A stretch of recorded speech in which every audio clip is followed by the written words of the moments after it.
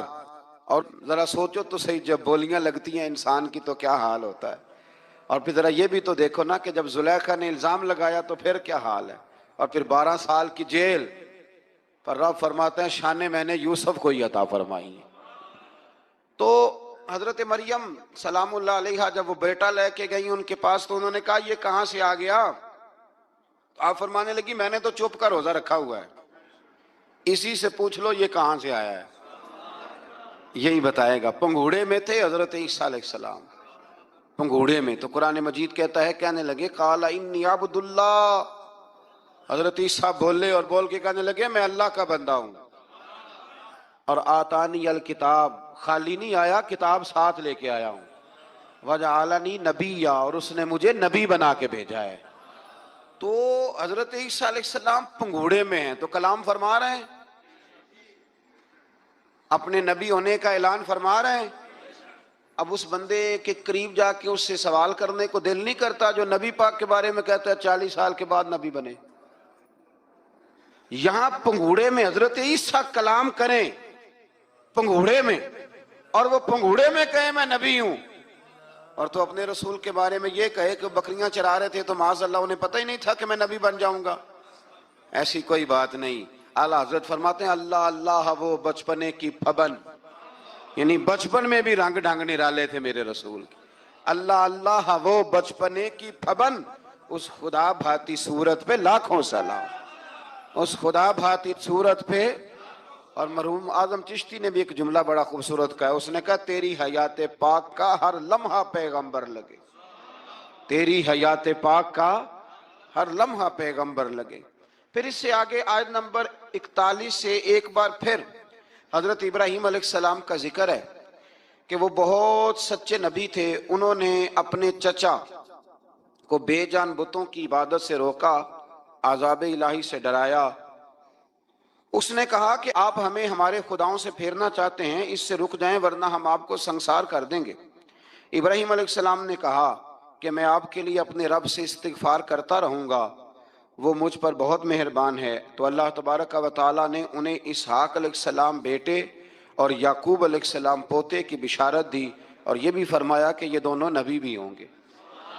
پھر آیت نمبر 51 سے لے کر 58 تک مختلف انبیاء کا ذکر ہے. اللہ تعالیٰ نے اس میں فرمایا کہ حضرت موسیٰ کو برگزیدہ رسول، نبی اور اللہ کا رازدار کہا گیا، اور حضرت ہارون کی نبوت کا بیان بھی ہوا، اور حضرت اسماعیل کو وعدے کے سچے، نماز اور زکوٰۃ کا حکم دینے والے رسول اور نبی اور اللہ کا پسندیدہ قرار دیا گیا. ادریس علیہ السلام کو صدیق نبی قرار دیتے ہوئے فرمایا کہ ہم نے ان کو بلند جگہ پہ بٹھایا ہے. کہاں ہے ادریس علیہ السلام؟ چوتھے آسمان میں بھی، اور جنت کا قول بھی ہے. دو روایتیں ان کے بارے میں ملتی ہیں. ایک تو یہ ہے کہ وہ حضرت ملک الموت سے ایک دفعہ کہنے لگے تو میرا یار نہیں بن جاتا؟ اللہ ہی بھلا کرے. حضرت اسرائیل کو کہنے لگے دوست بن جو، کہا بن جاتے ہیں. دوستی ہو گئی. فرمانے لگے یار موت کا ذائقہ کیسے چکھاتا ہے؟ کہنے لگا میں آپ کو چکھا دیتا ہوں. آپ کو موت کا ذائقہ چکھایا اور دوبارہ پھر روح ڈال دی، آپ اٹھ کے بیٹھ گئے. کہنے لگے دوزخ تو دکھا، نے وہ بھی دکھا دی. فرمایا جنت تو دکھا، جنت بھی دکھائی. تو کہنے لگا واپس چلیں. فرمانے لگے اب تو نہیں جانا.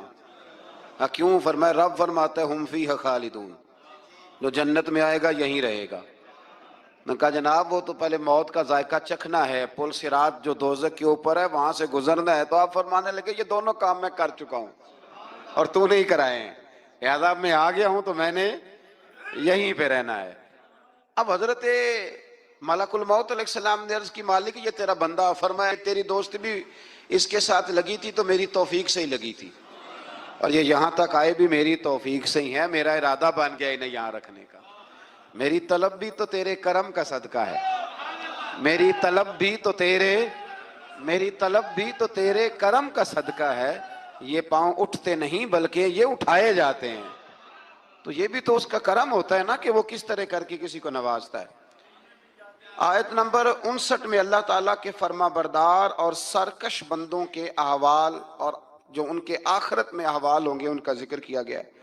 آیت نمبر 66 میں بتایا گیا ہے کہ منکرین آخرت حیات بعد الموت کے بارے میں ہمیشہ شک میں مبتلا رہے۔ انہیں یقین ہونا چاہیے کہ مرنے کے بعد دوبارہ وہی خالق زندہ کرے گا جس نے پہلی بار بغیر کسی نام و نشان کے پیدا کیا۔ آیت نمبر 76 میں بتایا کہ جو لوگ گمراہی میں مبتلا ہیں ان کے ابتلا میں اضافے کے لیے مہلت کی مدت بڑھا دی جاتی ہے، اور جو ہدایت یافتہ ہیں ان کو مزید استقامت نصیب ہوتی ہے۔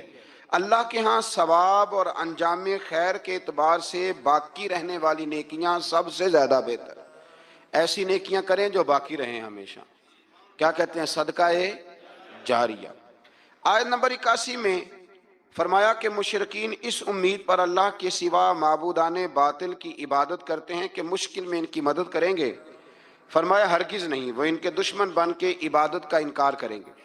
آیت نمبر 88 میں بتایا کہ کفار نے اللہ کی طرف اولاد کی نسبت کر کے نہایت سخت بات کی۔ یہ تو اتنا سنگین جرم ہے کہ اس سے آسمان پھٹ پڑے، زمین شک ہو جائے اور پہاڑ ریزہ ریزہ ہو جائیں۔